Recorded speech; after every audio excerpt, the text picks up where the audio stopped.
It's a fair question. What would I do in a policy role? I'm just the guy that breaks stuff. I bend it so it does certain things. Sometimes it wasn't intended to do, or new industries come along and the laws apply in weird ways, and then we find ways through it. First of all, would I work in policy? No, I'm not very good at tax policy.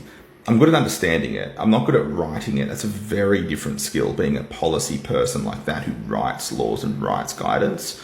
I did a bit of guidance stuff when I was at the tax office, and that was fine.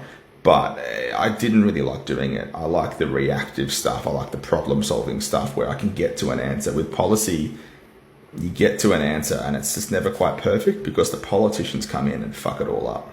But what tax reforms would I make? So you don't have to think very far to go, maybe one of the tax reviews that the government has commissioned in the last 20 years would be a good place to start.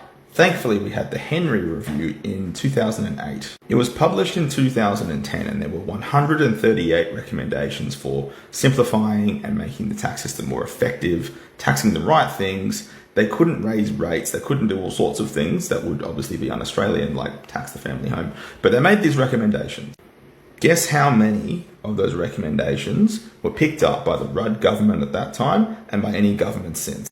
There were only 3 of the recommendations that were actually taken on board and something done out of 138. And one of those was the super profit carbon tax thing, which the Liberals basically destroyed on a political soapbox. I guess the question is are the politicians better to design tax policy or tax policy experts?